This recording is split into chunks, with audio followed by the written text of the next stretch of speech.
A'udzu billahi minasyaitonir rajim. Aku berlindung kepada Allah daripada syaitan yang kejam.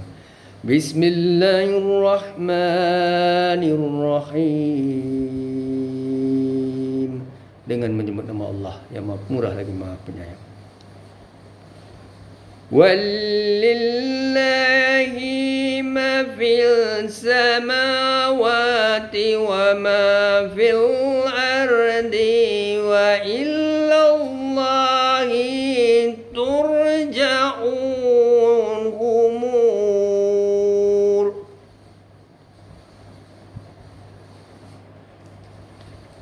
Walillahi ma fis samawati wa ma fil ardi wa ilallahi turja'ul umur. Dan milik Allah apa yang di langit dan apa yang di bumi, dan kepada Allah dikembalikan segala urusan. Tuan-tuan dan puan-puan,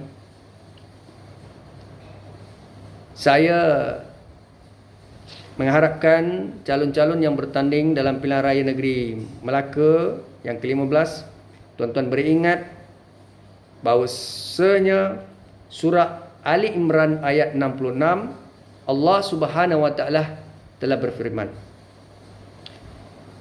kita perlu beringat apa sahaja yang ada dalam muka bumi ini termasuk jawatan, kerusi DUN dan parlimen itu adalah hak milik mutlak Allah Subhanahu wa taala. Walaupun memang kita melihat dalam amalan demokrasi berparlimen, memang ada jawatan-jawatan itu diwujudkan untuk melancarkan pentadbiran struktur kerajaan negeri, khususnya apabila Dewan Undangan Negeri dibubarkan. Saya nasihatkan kepada Barisan Nasional, Pakatan Harapan, Perikatan Nasional, Putra dan Iman, kalau antara kalian menang dalam pilihan raya, jangan sombong, jangan dangkal, jangan angkuh. Kerana yang memilih tuan-tuan itu adalah rakyat Melayu, Cina, India, Sabah, Sarawak, Kadazan, Portugis asli. Kita tidak tahu berapakah peratusan antara rakyat akan keluar mengundi pada hari besok. Walaupun kita memujuk, tetapi kun fayakun kata Allah. Saudara dan saudari, hari ini kita melihat bagaimanakah sebenarnya wakil rakyat ini, mereka mengecek, merayu, mereka turun padang, mereka menghampiri rakyat dan mereka tolak kerusi roda, mereka ziarah orang yang sakit, ya, warga emas, mereka memberikan bantuan dari sudut beras maupun apa sahaja bahan bekalan. Mereka cuba menyantuni rakyat, bergotong royong, membersihkan surau dan masjid. Mereka pergi ke kubur dan membersihkan kubur.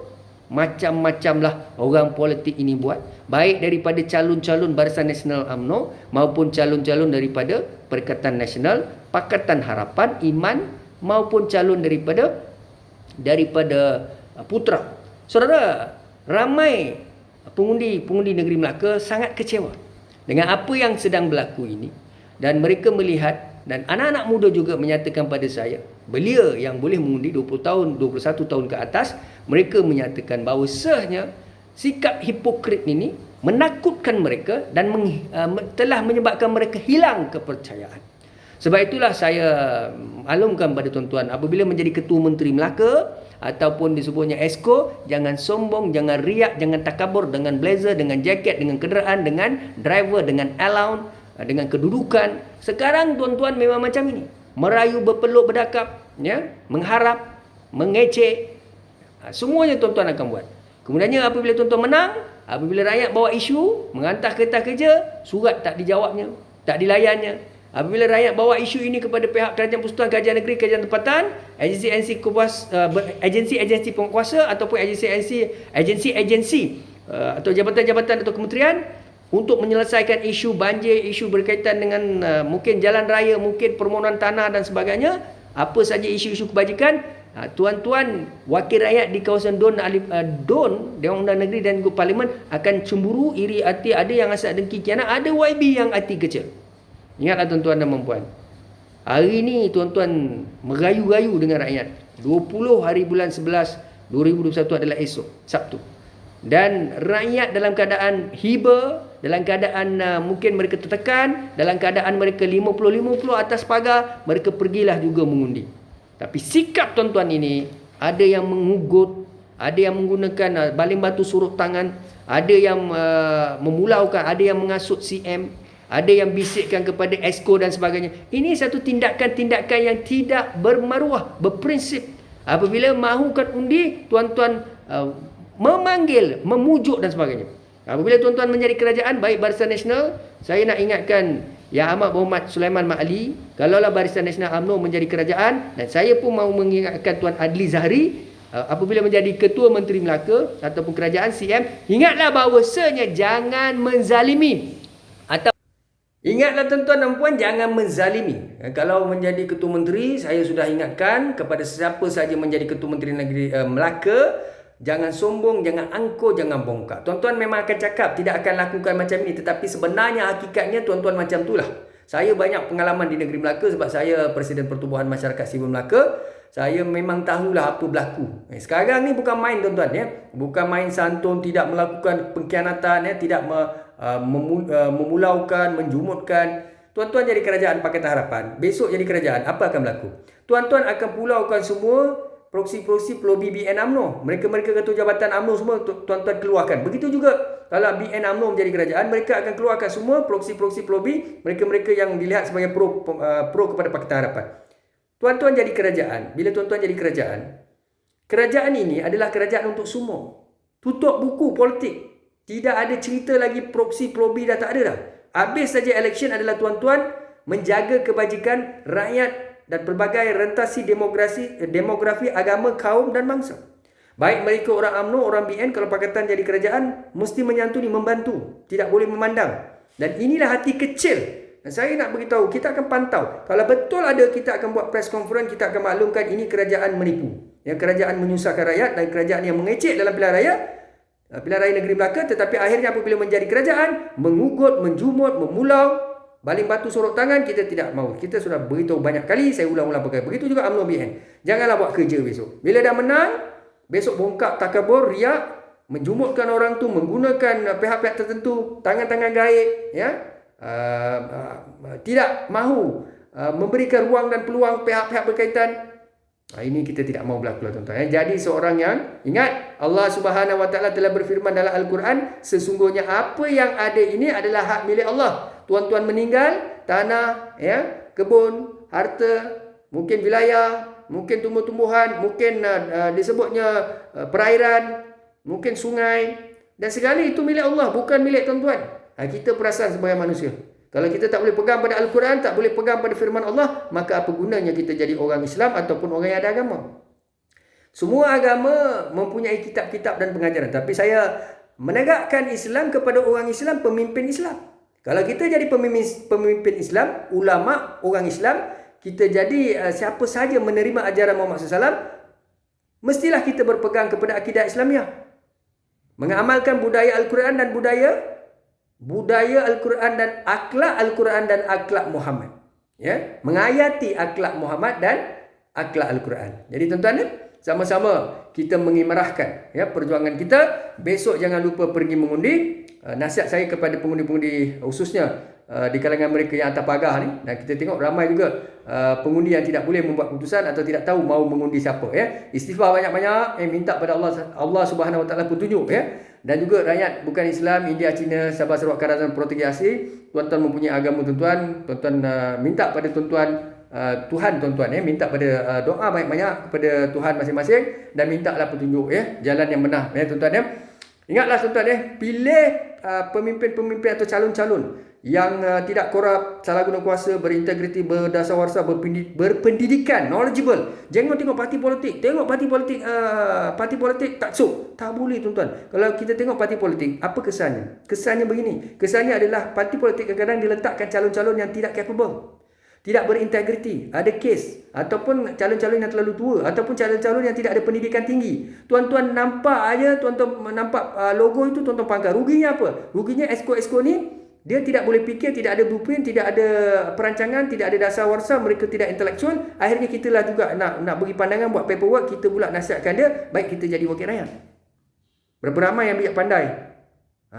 Ambillah dia orang jadi wakil rakyat lain kali, ya. Itu nasihat saya. Sebab Malaysia sudah sampai satu tahap di Pilihan Raya Sarawak, ya, Ketua Menteri Sarawak yang ada sekarang pun menyatakan bahawa caretaker lah, menyatakan bahawa mereka juga mahu meletakkan calon-calon berwibawa, profesional dan muda. Baik tuan-tuan, bagi saya yang penting muda atau tua tidak ada masalah, tetapi jangan terlalu tua sangat, ya, dan jangan terlalu muda sangat. Rasional sedikit, jangan muda sangat. Takkanlah 18 tahun, 19 tahun nak jadi menteri, jemaah menteri, nak jadi exco, ya. Saya setuju anak muda libatkan diri dalam politik. Kalau jadi setiausaha sulit ke menjadi pembantu YB tak apa. Tapi kalau menjadi yang berhormat exco ni umur 21, saya rasa presiden parti kena jumpa saya. Ya, jadi jemput presiden parti tuan-tuan, jumpa saya, kita duduk dan kita bincang. Saya terangkan pada presiden parti apa sebabnya kita tak boleh lantik exco dan jemaah menteri umur 21 tahun. Sebab tuan-tuan, dalam Islam pun tuan-tuan buka kitab, Allah Subhanahu Wa Taala telah nyatakan letak orang yang ahli pada tempatnya, pada masanya, mereka yang pakar dalam bidang ahli, mereka yang fit, mereka yang matang, mereka yang dalam Islam pun kalau kita tak cukup sifat dia, macam mana nak jadi pemimpin ni? Jadi presiden-presiden parti kalau nak memenangi undi anak muda pun tak salah. Saya pun memang menyokong anak muda. Saya sendiri yang perjuangkan 18 tahun ke atas mengundi, betul. Tetapi saya yakin majoriti anak muda pun tidak mahu menjadi exco, menjadi disebutnya ketua menteri ataupun nak menjadi jemaah menteri kalau mereka menang di parlimen. Tapi ada segelintir anak muda nak jadi menteri. Mengecek-ngecek, rayu-rayu nak menjadi menteri pelbagai kementerian dan sebagainya. Bahaya. Ya? Itu maksud saya. Apapun tuan-tuan keluar mengundi, esok, ya, pastikan anda membawa kad pengenalan dan lokaliti, ya. Lokaliti mengundi anda perlu tahu, semak dengan SPR pukul berapa pergi mengundi dan ikut SOP, ya. KKM, MKN, PDRM, dan selepas mengundi balik duduk rumah tunggu keputusan. Jadi saya syorkan biarlah peratusan mengundi itu tinggi, dan siapa saja jadi kerajaan ni jangan kita pertikailah, sebab mereka dah jadi kerajaan, ya, kun fayakun, ya, Allah kata kan, kun fayakun. Jadi kita redha sajalah. Kemudiannya tunggulah 5 tahun akan datang.